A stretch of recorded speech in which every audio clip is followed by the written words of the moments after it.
So this is Cenk Uyger, so host of TYT and of, you know, like seen as like ultra progressive, blah blah blah blah blah. And he went on to Charlie Kirk's Turning Point USA event, right? That was happening towards the end of last year, and yeah, an awful lot of people have not been very fucking happy about it, and I guess we're gonna find out why. Because I genuinely, as you all know, I will always tell you if I have watched a video beforehand. I have not watched this one, so yeah, this is your cue to go take a shit. Well, you know, yeah. So, oh god, do I actually have this fucking set up? Because I did rearrange my my stuff there kind of recently enough. There we go. There we go, and we're gonna make that a little bit bigger, and boom. Okay.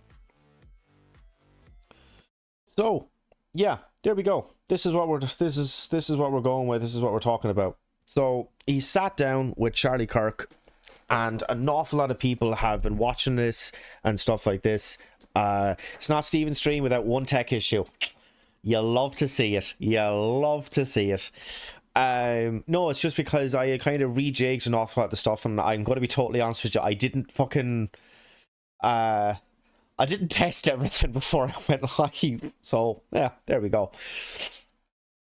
But anyway, yeah,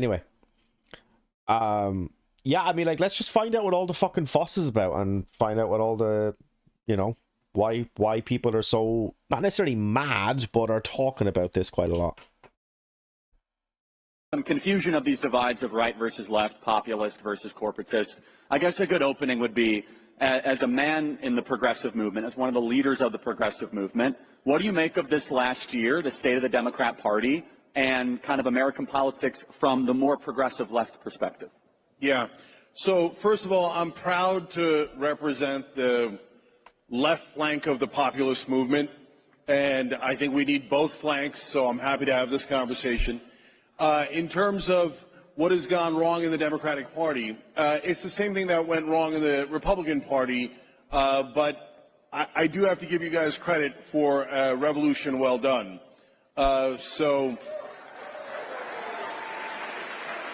And what I mean by that is not a revolution against the Democratic Party or the left or the country, but a revolution against the establishment.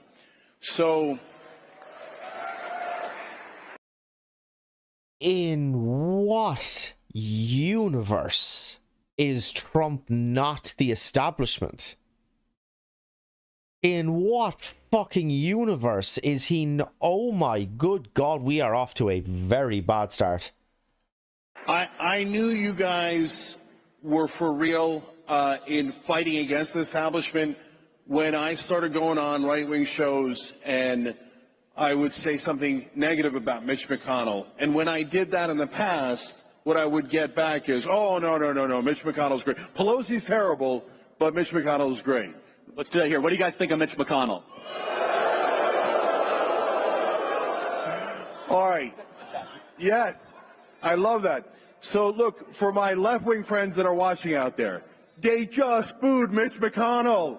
That's a great thing, okay?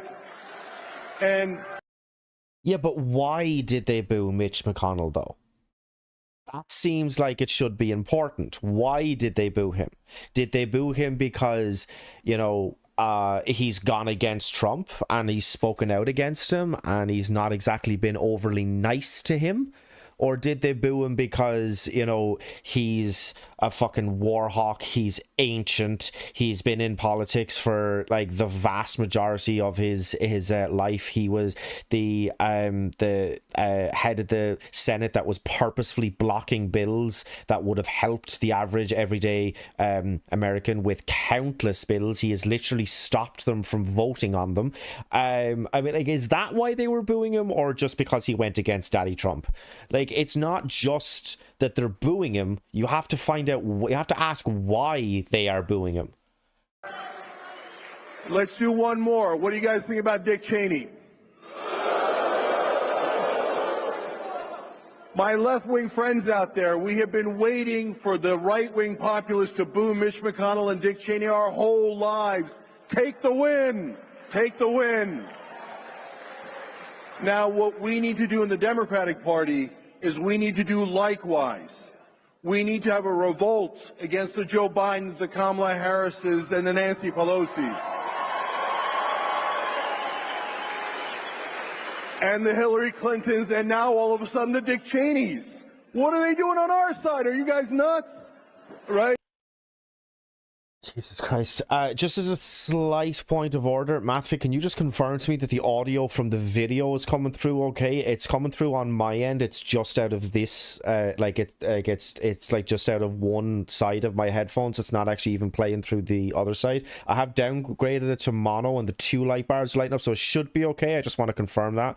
But again, it's why are they booing them? Why are they against them? That matters. Of course it fucking matters. Like, you need to be, like, sure of why they are booing them. Because if they're just booing them because they've gone against the guy that they want to be president, like, that's not a good enough reason. That is cultish behavior. I have to interject. When all of a sudden Kamala Harris is doing the Liz Cheney thing, I said, does she want to lose? I mean, what's amazing is I said the same thing. Look, Dick Cheney polls at 13%. What lunatic thought it was a good idea to wrap yourself around Dick Cheney? I mean, when we started the Young Turks 22 years ago, longest running show in internet history, first ever YouTube partner with original YouTubers, one of the driving forces was get Dick Cheney out of office, right? And now for Kamala Harris to come full circle and say, oh, I've got 90 corporate CEOs backing me, and I've got all these executives on my side, and I've got Dick Cheney and Liz Cheney on my side, was so counterproductive. It's not what the left wing stands for. It's not what the Democratic Party should be about. So the problem is the establishment. They are controlled by the donor class, and mainstream media is their marketing arm. They do not do news. They do propaganda. Okay, so look, here's the thing. I don't actually disagree with basically anything that Cenk just said there.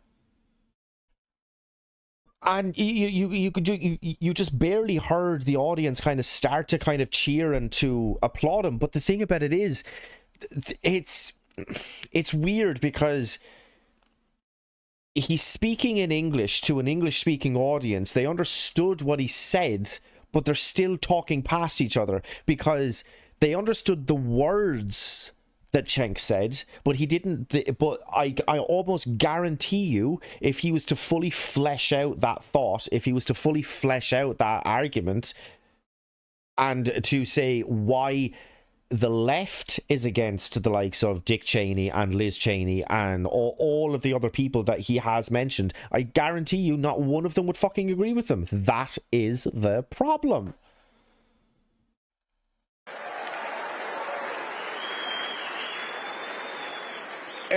And one more thing. What I want you guys to recognize is that mainstream media you think is against you. You think they're against the right wing. But they also hate Bernie Sanders. And they also hate me. And they also hate the populists on the left. What mainstream media really loves Notice not one fucking applause. Not one person. I don't know how many people was in that audience. Shamefully, Charlie Kirk and TPUSA get massive crowds at pretty much all of their events, especially one that's held in this type of an area. It's obviously in like some sort of like a theater or an arena or something like that. They get massive crowds. Not even one cunt. Not one person was... Not one fucking person. When he mentions that they are also against us and against Bernie Sanders and stuff like that. Not one. Not even one. Is the establishment and the elites. They're against all of us combined. And if we dare unite on... So, just Matt Vegas just said, does it matter now why they dislike them? Is the good thing regardless that they... don't like them? Yeah, absolutely. Because if the reason that you don't like somebody is because of their policies, then fair. But if the reason that you don't like somebody is because they have gone against your dear leader, that is cultish behavior. And the reason that they don't like Dick Cheney and Mitch McConnell is because they have voted against them, or they have spoken out against Trump in the past. That's why they don't like them. It's not principled. It's not based on their policies. It's not based on what they have voted for or what they have voted against. Like 100%. And should we hold folk accountable now for their past mistakes? Not... In general, no. I don't think that you can hold people accountable now for their past mistakes. You know what I mean? Like, because... that kind of seeps into cancel culture a little bit like that. Like, and in general, I'm kind of against it in the case of if you tweeted out something 10 years ago, if you tweeted out something stupid a decade ago, should that kind of go against you now? Well, no, of course not.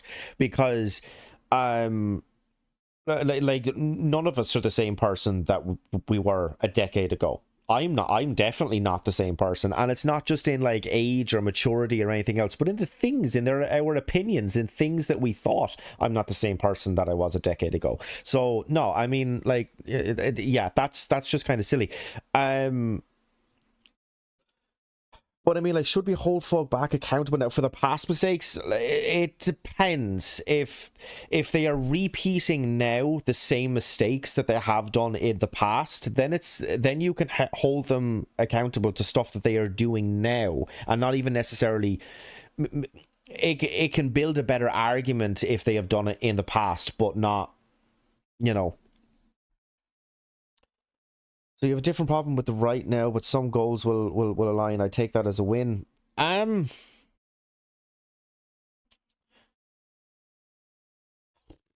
Yes, but again, it matters as why. So the right thinks that they are against the establishment, but they've just voted for Donald Trump, who has packed his cabinet with billionaires and has set out that one of the first things that he is going to do is he is going to enact a $4 trillion tax cut for the wealthy. That is putting money in the pockets of billionaires. And who does he have in his cabinet? Billionaires. It is all insular. It's all in group. It's all the ultra wealthy working together to pass these things to benefit them. It is not benefiting you, us, the average people at all in any way, shape, or form. So, yeah. Issues we agree on, they will be livid, and it'll be a beautiful day in America. And America. I missed that Issues we last. agree on, they will be livid, and it'll be a beautiful day in America. And that is correct. I mean, you were kicked off of some of the cable news channels for having heterodox opinions on certain issues.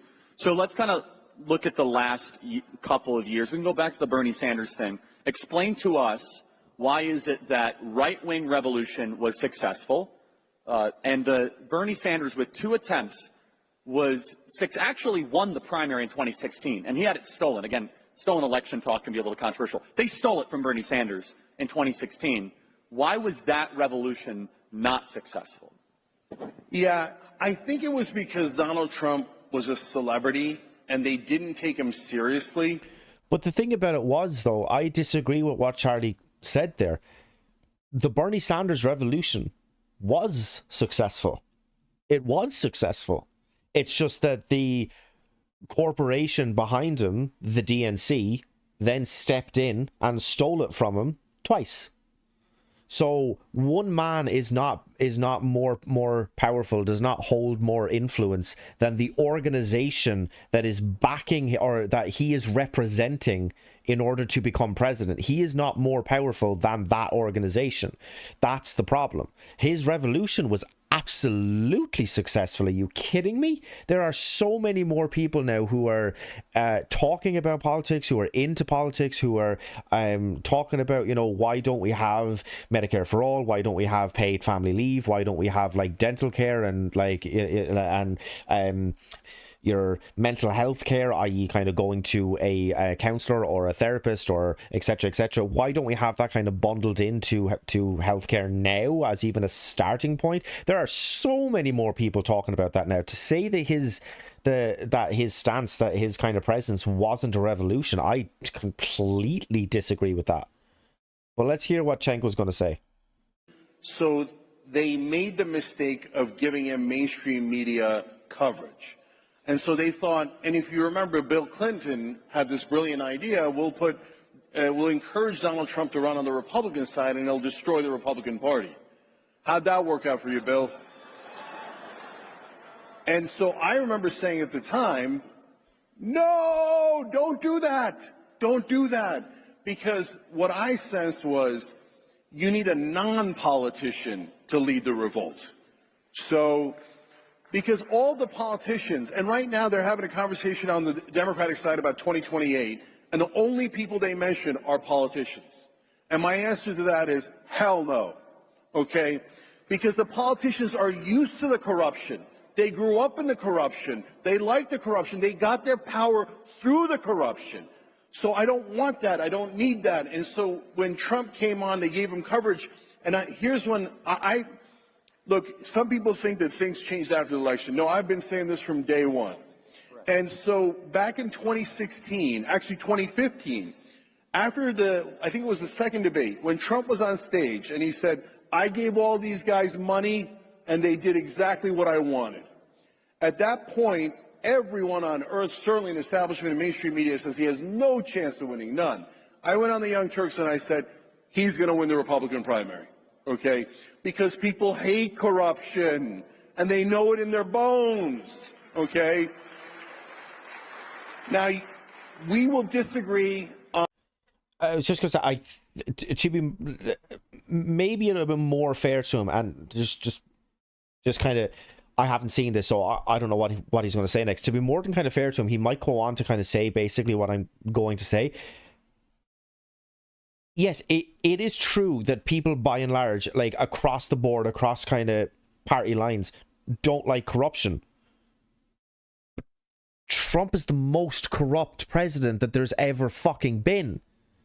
Like, you look at the in trading, the fact that he had foreign dignitaries staying at his properties, the fact that which was then giving him fucking money, the fact that he is estimated to have gained over $1 billion whilst president. Oh, but he gave up his presidential salary, so we all have to fucking sit in his on his fucking lap and pat him on the back and tell him that he was a good fucking chap, right?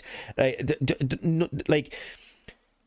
He is by far and away the most corrupt president that we've ever fucking had. I say we, that the US has ever had. On, is Trump really not corrupt? Is Trump really going to do the things that he promised? Is he really a populist? I would love to prove me wrong. I would love that, okay? And, like, my God, if Trump got money out of politics, one thing we're known for is credit where credit is due, okay? I would give him all the credit in the world.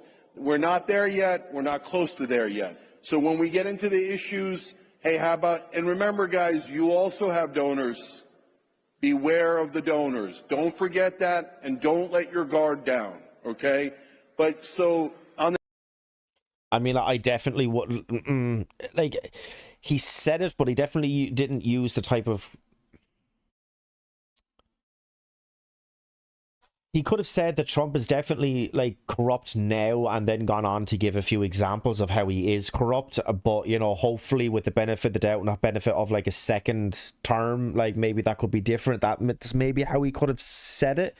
But yeah, I don't know. Like, look, if by some fucking miracle Trump did get money out of politics, would I come onto my channel and kind of congratulate him and give him that credit? Yes, absolutely I would. 100% I would.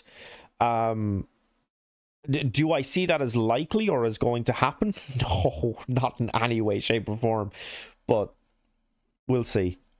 On the Democratic side, we have got to elect a populist. If we don't, we're going to make the same mistake we made when they anointed Hillary Clinton, when they anointed Joe Biden, and when they anointed Kamala Harris. So my Democratic friends, how many times are you going to lose before you realize that mainstream media and the establishment are lying to you? And so is that energy forefront in the Democrat Party right now? And I'm not saying this facetiously. Read us into what the power brokers of the Democrat Party are saying. Are they saying we need to run more to the middle, that we need to embrace more populism? We're hearing some of the names, but what is the vibe of the people that do this for a living? Yeah, so I can tell you definitively that the Democratic leadership and the Democratic establishment will never voluntarily go in a new direction. They will never voluntarily accept populism. They are built on donor money. They are of the donors, by the donors, for the donors. So what I need left-wing voters to understand is that they're never going to give you what you want incrementally. Martin Luther King talked about the tranquilizing drug of gradualism. Oh, if we just go a little further with Joe Biden, he'll give us another crumble and another tiny increment. No, they're going to just pick a new and improved corporate robot like Pete Buttigieg or Gavin Newsom, and they're going to come out with a new script, and they're going to say, I am now a populist, and they will wear flannel shirts, and they'll go to bar ribs, and then they'll sneak out and go to French Laundry, right? So don't believe the corporate robots. Remember how many times they lied to you. We need to do a populist revolt and pick a populist left-winger so we could have a real contest in this country. The establishment Democrats are never going to win. We need to go populist, and the way to do that is not by negotiating with them. It's by defeating them in a primary.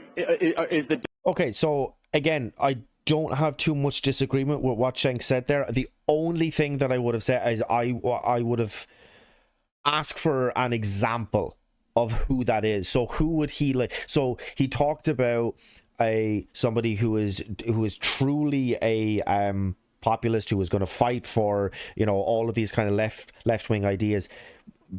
But who is that though? Who is that person?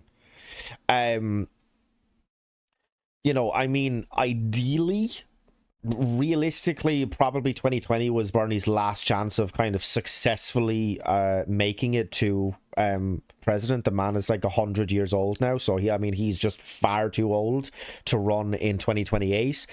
You know, like controversial, charismatic celebrity, the 3 C's, which is what Trump is. He is undoubtedly controversial. I don't need to fucking, you know, delve into that. Charismatic, I mean, not for like necessarily maybe good reasons, but I mean, he is funny, you know, so, and like he commands an audience, he commands attention, he gets people like to like hang off of his every word. So, you know, he's got 2 of them. And then celebrity, well, you know, more so now. I mean, he was like a D-list celebrity when he ran for president in 2016, but you know, so getting that same person with the 3 C's that's on the left, I mean, Jon Stewart is the obvious answer. Other than that, though, I mean, you're kind of in short supply. I don't really know who else you're going to want to get, but... Democrat grassroots, are they invigorated towards that end? Because it seemed as if they weren't obviously thrilled about Biden or Kamala Harris, but you could say whatever you want about Bernie Sanders. I have massive worldview disagreements. He had a legitimate grassroots movement behind him of small dollar donors, of people that were working, of activists. Maybe I'm wrong, but it seems like that has disappeared a little bit in recent years, or at least has gone to sleep. Am I correct in that? And what would it take to awaken that sleeping giant? Okay, to be fair, let's kind of get, you know, in the spirit of giving credit where it's due. To be fair, like, yes, obviously Bernie Sanders and Charlie Kirk are going to have massive worldview, like, differences and stuff like that. Like, but to be, like, I mean, he gave him, like, he very accurately said, yes, that Bernie has, like, a completely grassroots campaign, that he only had small dollar donations. He could, you know, like, to be fair, like, he very accurately portrayed what Bernie did. So let's kind of give him credit where it's due. So there's a couple of different branches within the Democratic Party and the left, but the two most important ones are the populist progressive left, that's Bernie Sanders, and we can debate about progressive issues and policies on another day, right? But then there's the establishment wing. So the populist wing is already there. That base that was there in 2016 and 2020 still exists. And remember, guys, and I say this to you and I say it to the left wing, Bernie won the first 3 states in 2020. He was this close to winning until Obama and Clyburn called in all the candidates. He's right. And said, you all have to bow to Joe Biden. And then mainstream media then said, Joe Biden is the greatest. And they started talking about how Bernie Sanders, the most successful Jewish candidate in American history, had followers who were brown shirts and fascists and Nazis. Where have you heard that before? So whenever it's an outsider, all of a sudden mainstream media says fascist, even if it's a Jewish candidate, right? So they use the same tricks. And you guys have been canceled. I've been canceled. They do the same thing to both of us over and over. No, not even remotely. Not even, nah. That is... Fuck, man, that's such a... Nah. I mean, where do I even start with that? I've been cancelled, you've been cancelled. The reason why somebody on the right might be cancelled is for incredibly different reasons why somebody like Cenk would be cancelled. Cenk, I don't know the exact reason why Cenk would be or has been cancelled, but I can imagine it's because he was too argumentative, or he said something that was a little bit more outlandish, or something that was too kind of deemed as too left-wing for the current kind of news program that he was on, and so he was essentially let go from there. He was told you won't be coming back onto CNN. I don't know if it was CNN, but just say and so he's using that as like, oh, I've been cancelled. The reason why somebody on the right would be cancelled, just off the top of my head, homophobia, transphobia, racism, anti-Semitism, like genuine reasons why somebody deserves to be cancelled. Like, the reasons are not the same. Like, this is exactly what I've been talking about. This is exactly the point that I've been trying to fucking get across. The reason, like, and it's why they don't like Dick Cheney or Liz Cheney or like any of the other people that he had mentioned. Why they don't like them. It's why do they not like them? They don't like them. That's fair. That's we all agree on that. But why? And it's the exact same thing here. He's been cancelled. People on the left have been cancelled. People on the right have been cancelled. Why? Why have they been cancelled? Because that 100% fucking matters. Like, there are justifiable reasons why somebody has been cancelled, and there are not justifiable reasons. So if somebody was cancelled, just for argument's sake, right, hypothetically, if somebody was cancelled because they are alleged to have said or to have done something, that's not a justifiable reason. If they have been cancelled because of something that they have provably in like tweet form or in text or on video or something along those lines, of something that they have provably done, like, those two differences are night and day. Those two justifications are night and day. They're completely and utterly different. So one case is justifiable, one case is not just. So to try and kind of say, hey, look, I've been cancelled, you've been cancelled, we're all in the same boat, we're all going to link arms and sing fucking Kumbaya around a campfire. That is, Jesus Christ, I now understand. I'm only about halfway through, but I now understand why people were so fucking mad about this. Holy shit. over again. So the left-wing populists are ready, but we do need some more votes from people who used to be in the establishment Democratic camp. And why were they in that camp? Because they love corruption, they love war, they love change? No, guys. They were in that camp because mainstream media lied to them. And mainstream media told them, oh, Bernie can't win. Bernie was up by 12 points on Election Day in 2016. They said, he's radical. And they called you guys radical and said you couldn't win. They call us radical and say we can't win. But they're wrong. They're lying. So what I need Democrats to understand is stop believing in Morning Joe and The View. Yeah, again, it's this kind of alluding of that they're all in the same camp. We've been called radical, we won't win. You've been called radical, you won't win. But the difference is that they did win. That's the difference. So, and again, it's why are they called radical? They're like, the why question is so overwhelmingly missing from this entire monologue that he's doing. And I think I seen like a tweet or a clip of him kind of defending his appearance on this and saying, well, if we don't at least talk to the other side, then what hope have we? Yeah, that's fair. That's fine. You can talk to the other side. But it's about how you come across when you talk to the other side. And it's about what points are you trying to make when you're talking to the other side. That's the point. That's the important bit here. Just saying, yeah. And all the garbage on TV. So that's a really good point about the media ecosystem. You guys are, without a doubt, the most popular, progressive, over-the-top, non-mainstream media sanctioned community. Is that fair to say? Yeah, 27 million subscribers, 30 billion views. I think it's fair to say. No, I'm not saying that sarcastically. I don't know of anyone that comes close. However, do you think there's a robust alternative media ecosystem on the left that is comparable to what's built on the right? I can say confidently what we have on the right is pretty impressive. We have, from podcasting to videos, we don't rely on cable television. Who here listens to podcasts or social media for all your news? Raise your hand. I mean, every single hand goes up. So do you think the left has some work to do? I mean, look, that...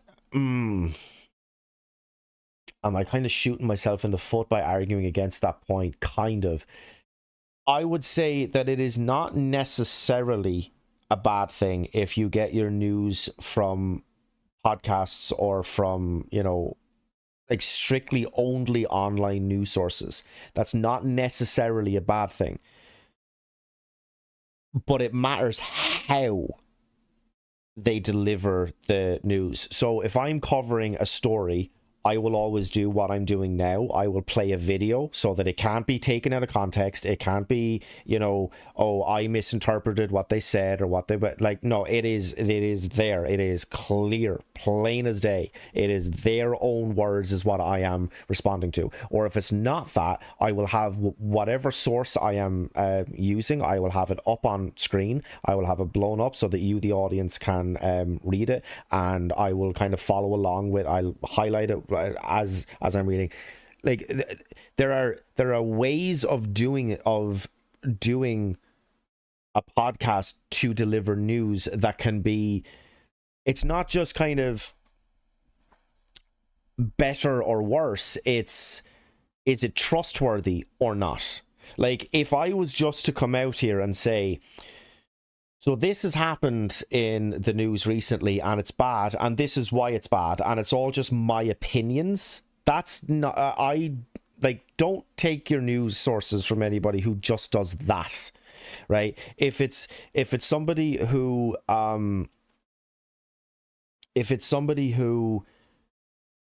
is reacting to a video or who is showing their source on screen so that it's not just the person doing the podcast, it's not just me, it's me and the source.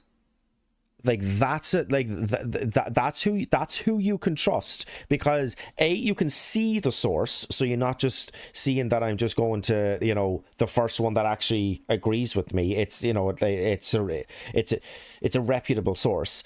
There's just ways of doing that. But in developing over the top media to be able to bypass the main networks? Yeah, so we have TYT as a giant network, but we have a lot of great progressive and populist shows that are not part of TYT, that's in the left-wing ecosystem. So I don't think that that's the issue. I don't think that there isn't enough shows. I think that there's a couple others. One, on the right, you guys do a great job of coalescing, okay? So you do a couple of things well. You work together well, and you're more welcoming, if I'm being honest. We're glad Cenk's here, right, everybody? Whoa. What did he just say there? Being honest. Well, you work together well, and you're more welcoming, if I'm being honest. We're glad Cenk. More welcoming to who?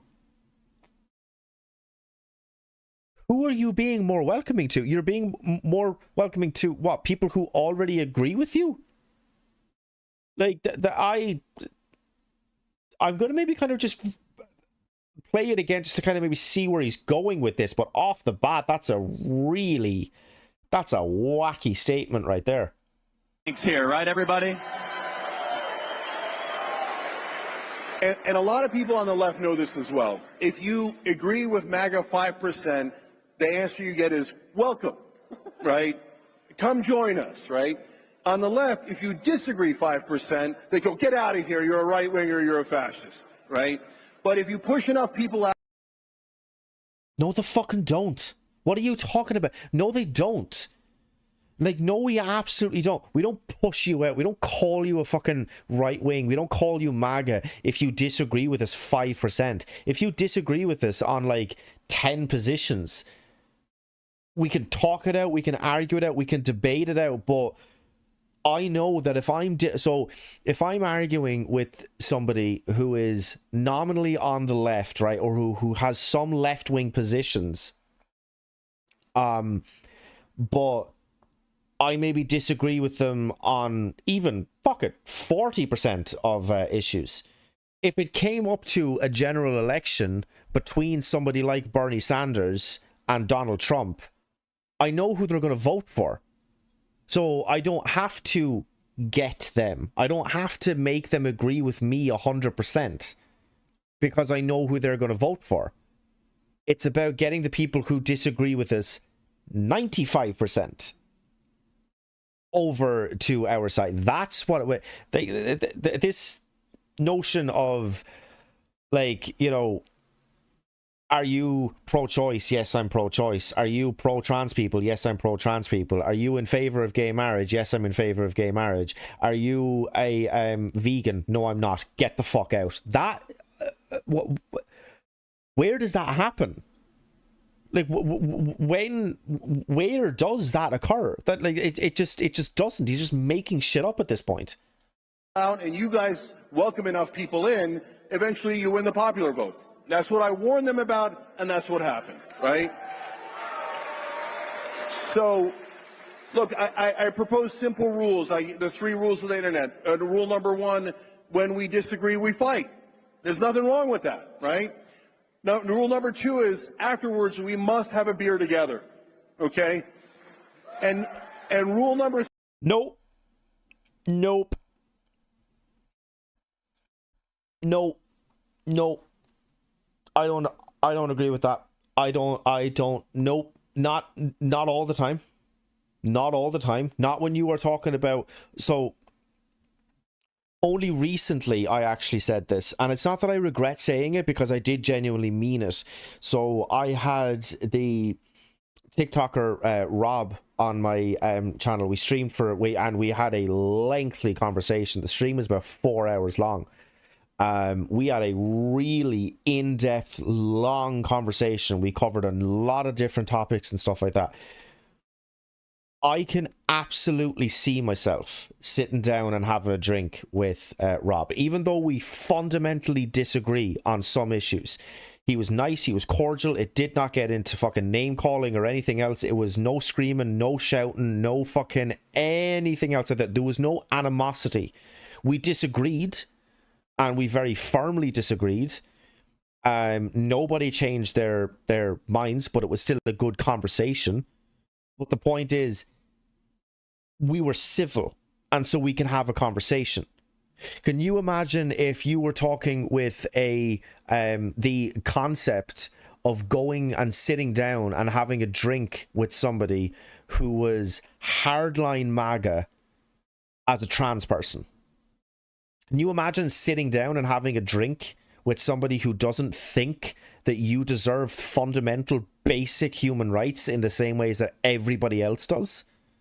Can you imagine sitting down with somebody after you fully transitioning, you've gotten all the surgeries, you've done your hormones, you've done absolutely everything like that, and they are still dead naming you, they are still referring to you, if you were a trans woman, they are still referring to you as a man, and of course vice versa.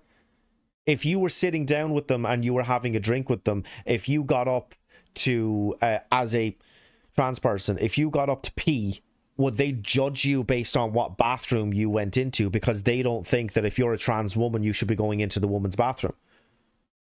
Can you honestly imagine sitting down and having a beer with that person? It just doesn't fucking happen. It is unfortunately rare when you have fundamental disagreements on principal issues where you can sit down afterwards and have a beer. That is entirely dependent on who they are as a person and on the type of engagement that they deal in.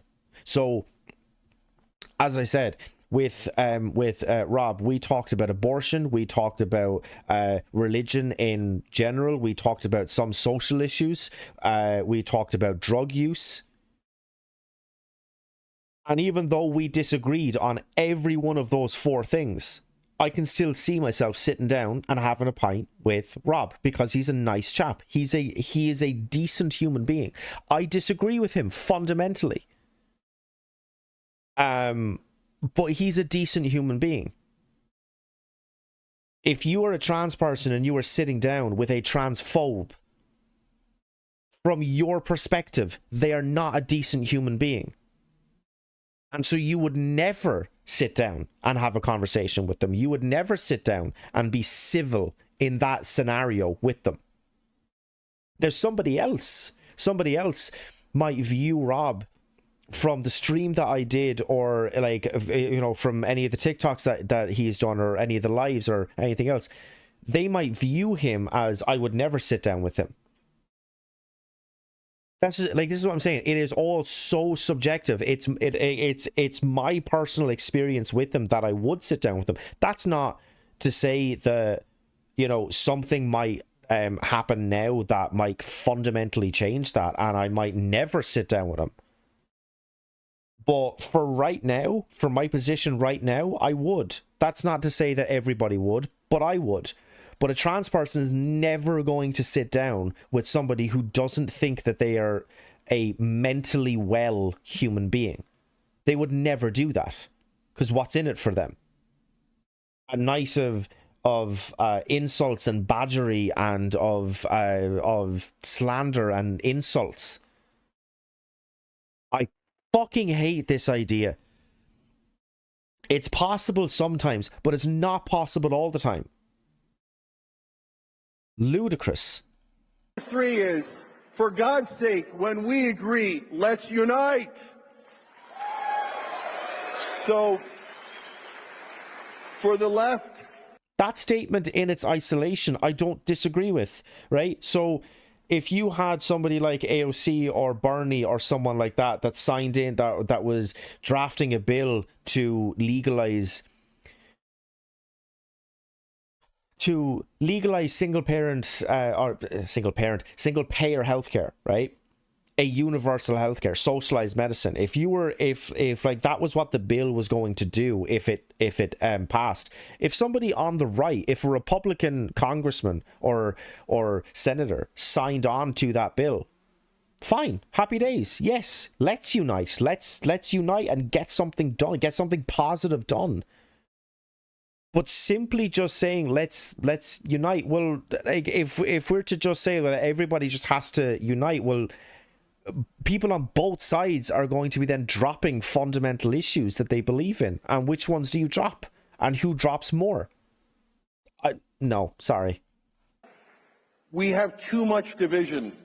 We almost never unify. I don't mean with the right. I mean internally. The left loves to attack one another. I love you guys on the left. I love you. But every once in a while, when we get a yes... No, I'm sorry. Even though that is literally almost what I am doing now, because Cenk undoubtedly is on the left, and so am I, and I'm attacking him right now.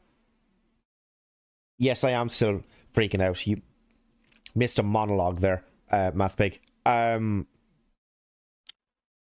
Even though, yes, I am now currently going after him, it's because...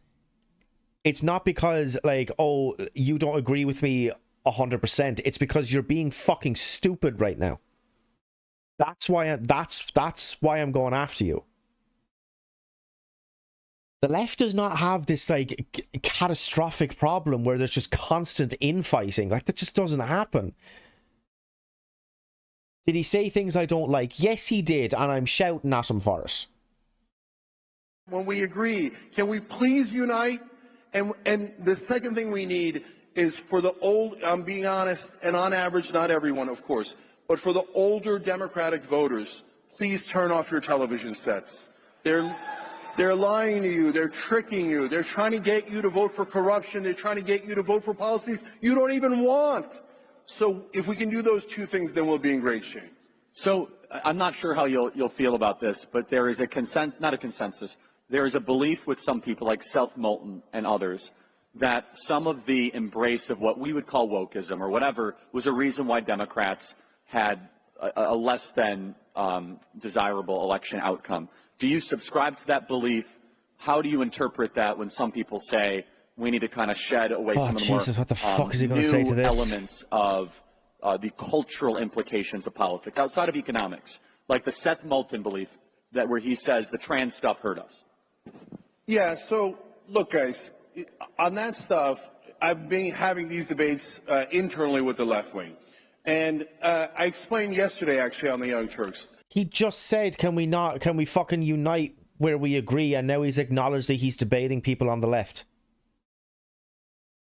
Look, everybody's positions are in a different part of the left-right spectrum and on different policies. So I can name you policies where you say, oh, that's pretty moderate, right?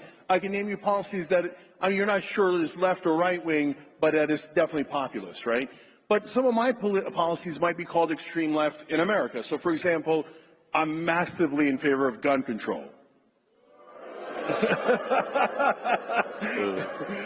You told them not to boo, but I knew they'd boo on that one. They paused to their Yes. their respect. You were asking for it, Cenk. Yeah, I did ask for it.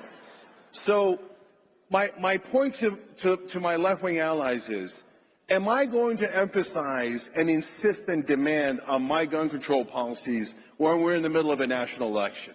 No, because I know those are not winning issues at this point. I've got more work to do to convince the American people before we get there. So if on trans issues or any other, or crime issues, etc., if you really believe in the most far left positions, as I do on gun control, for example, that's okay. But you've got to know what to emphasize and what not to emphasize.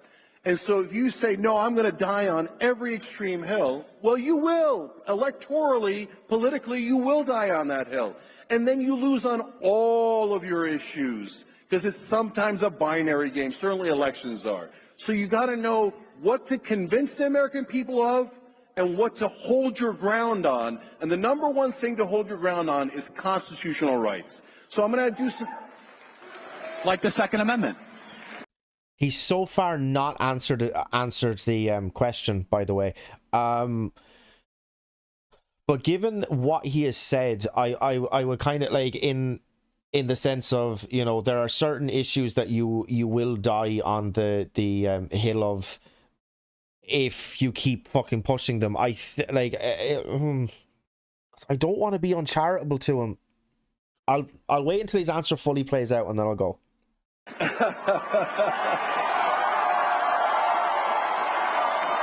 Look, okay, sorry. Just by the way, just as a second point, I also now see another reason why people didn't like Cenk's appearance on this, because that clip of him saying there are certain things that we need to kind of you know, that if it's a constitutional right that we like need to keep it in there, and then Charlie saying like the Second Amendment, that's going to get clipped and it's going to get shared around, and it's going to be like it's just going to show him and therefore the left in a bad light. And so but okay, I'll wait until he's finished his answer.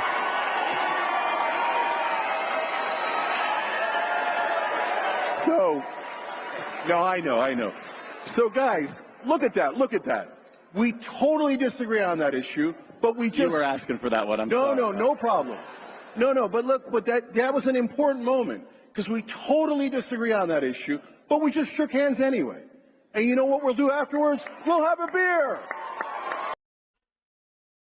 All right, okay. So he's not fundamentally answering that question. Look, okay, at the risk of being uncharitable to him, given that he had said that there are certain issues that you need to kind of leave die on a hill in favor of getting elected and then maybe revisiting them afterwards, making that point specifically when he was asked about trans issues,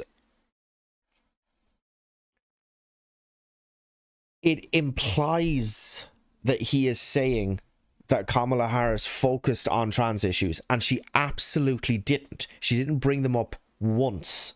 She was asked in an interview about them, and it was just a bad answer that she gave to that question, because what she should have said, and this would have been truthful, is the whole kind of trans prisoners who are going through corrective surgeries when they are in prison, that was enacted under Donald Trump. That is the best possible answer you can give to that, because it swats away any sort of pointed attack that can be made against you. So she didn't mention fucking trans people. She didn't mention trans people. She didn't mention cancel culture. She didn't mention fucking Latinx. She didn't mention fucking BLM. She didn't mention all of these things. She didn't mention any of them. She didn't mention any of them. Beck, your arrival is both cherished but also about 10 minutes too late, because, and the only reason that I'm saying that, maybe not 10 minutes, about 5 max, the point was made a little bit earlier in the video that, you know, that you even though if two people have like a fundamental disagreement, they should be able to shake hands and have a beer afterwards, right? That was the point that was just made. And as I said to Mathbig, I went on a massive fucking monologue. If you are a trans person and you are sitting down with somebody who doesn't believe that your existence is valid, that doesn't believe that, or is going to constantly fucking dead name you, or is going to, you know, criticize your choice of bathroom when you like go pee inevitably during a fucking night's drinking, would you honestly sit down with that person and have a drink with them? No, of fucking course you wouldn't, because it's ludicrous. Oh, okay. Mathbig saying it's a right-wing audience. Having that debate right now is not going to help why he's there. Avoiding it to continue the benefits he's saying could also be a reason. It could also be a reason, but the point is, if that is the reason, I just don't know why he showed up, because all he's done right now, if you think about it, in his main criticisms, the only level of criticism that he has done in the entirety of the 17 minutes and 50 seconds that we have watched of this video, the only criticism that he has levied is towards the left, not towards the right. So I just don't know why he did it, because he's on the left, but he's criticizing the left in front of a right-wing audience. I get it's not there to to be a debate, or like it's not a debate stage at that current moment, but at the same time, like, why even show up then?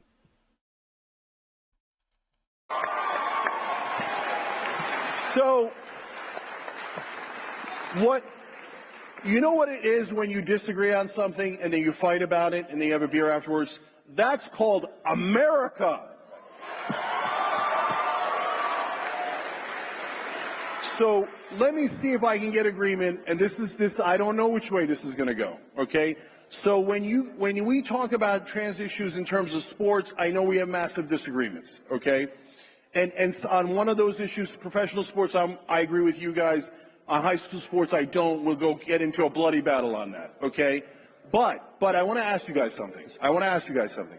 Do you believe that trans Americans should have the same constitutional rights as all Americans to employment, health care, and housing? Constitutional rights. Mild applause. Mild at best. Almost zero.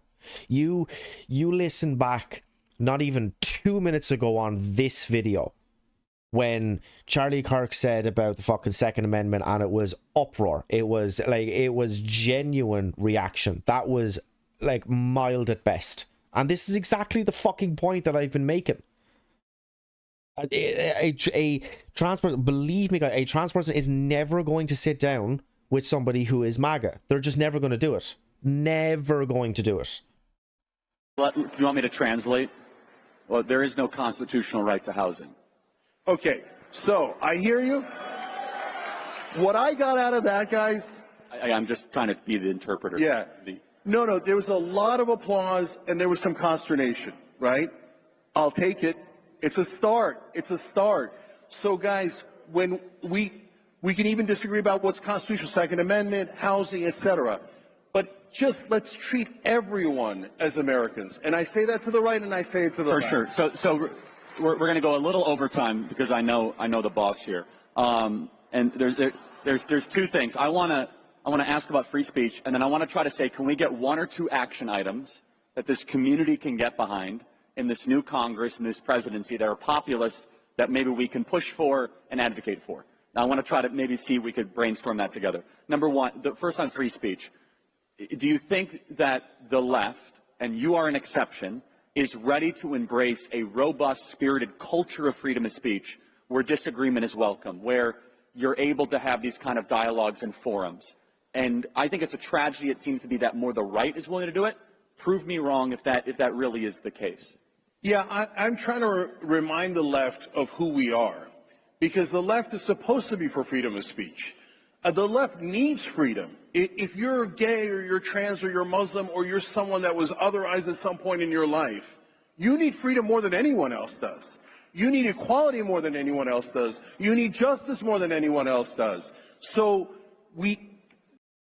I mean, he's saying the most basic fucking shit, and Charlie had to fucking raise his hand to...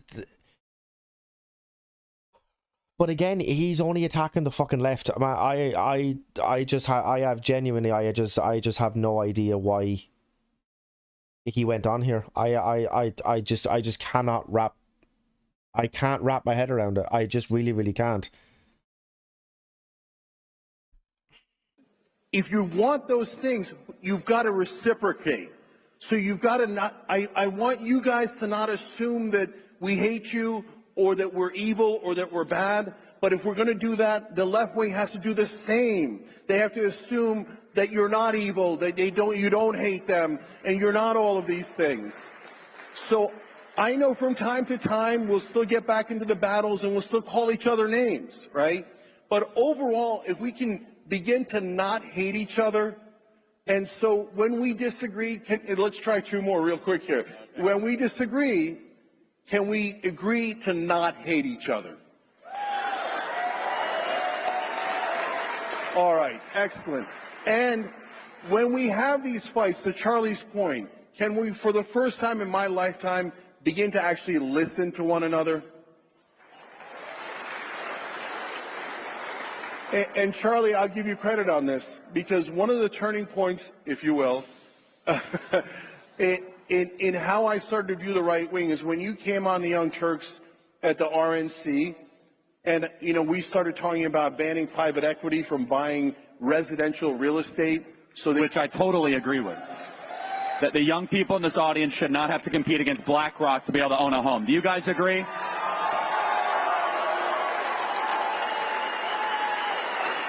Yeah, that's fair. It's a point of agreement. I don't have any argument against it. We've got a populist plank on TYT.com that's one of the 6 pillars, right? And all my life, I go on Republican shows, I go on right-wing shows. When I say something against the bankers, they're like, no, no, no, no, no, the bankers are great, the bankers are great. Oh, I was so frustrated. And now, all of a sudden, we got the right-wing populists saying, let's ban the bankers from buying our homes so they don't drive up the prices. Yes, yes. The left, take yes for an answer. Take yes for an answer. And look, what I said online on X was, at least. And this is like, I guess kind of maybe like part of what I was saying. Like, if the left and the right agree on one issue, then yeah, keep going for it. Keep, fight for it then, and you'll have a united front. That's not necessarily a bad thing. What my major kind of problem with it is that, oh, Jesus Christ, like, on some issues you're like going to get maybe kind of like 1 or 2 who are on the right who might like sign on to a bill or who might vote in favor of a bill, but if it's not properly debated and argued out and stuff like that, then that bill is just going to die. And I like, yeah, I don't know. I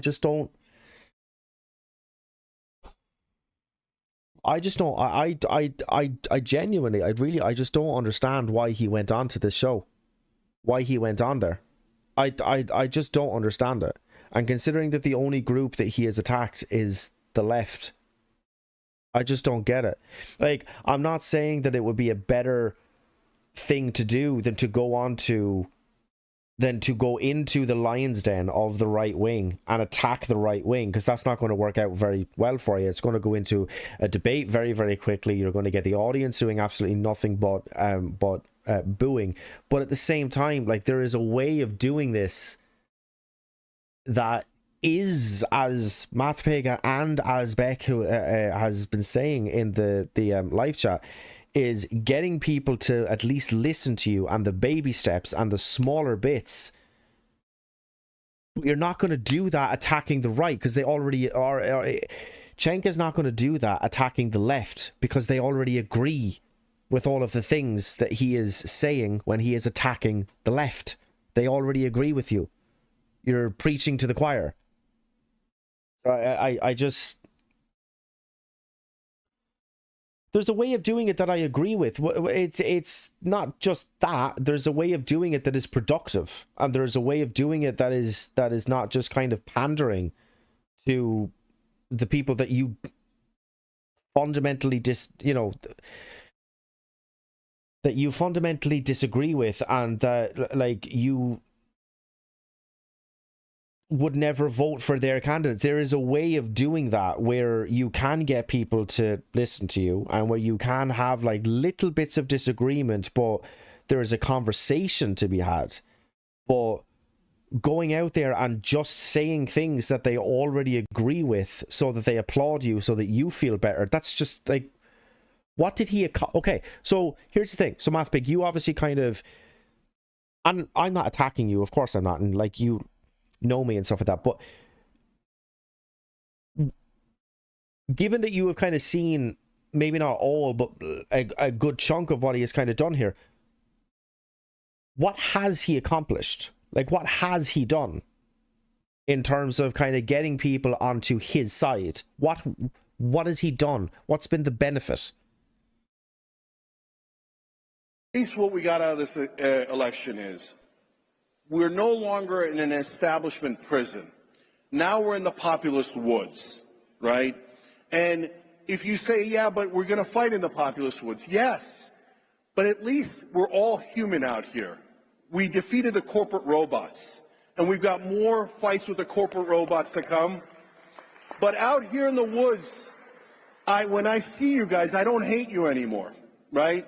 I see my fellow Americans.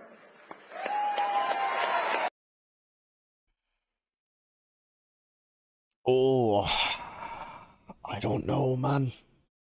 If you're just playing devil's advocate, Mathwig, that's like totally kind of fine and valid and everything else. That last statement there,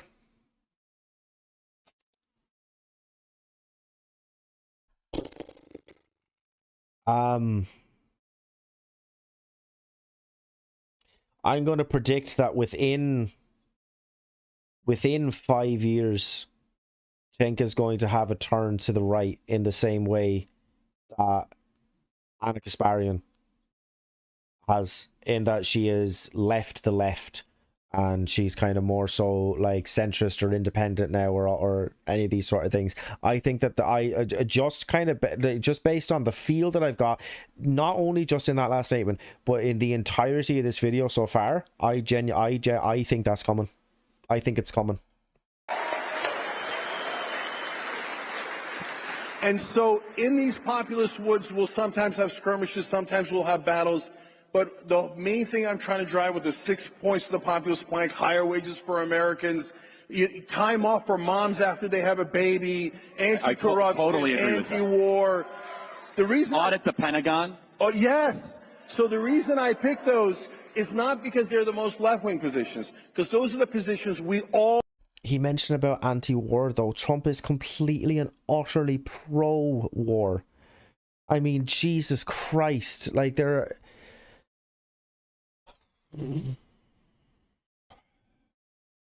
I don't know if I can do this. There's like a minute left, but I'm genuinely I'm in pain.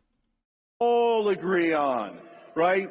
And God help the establishment if we actually work together to do those things.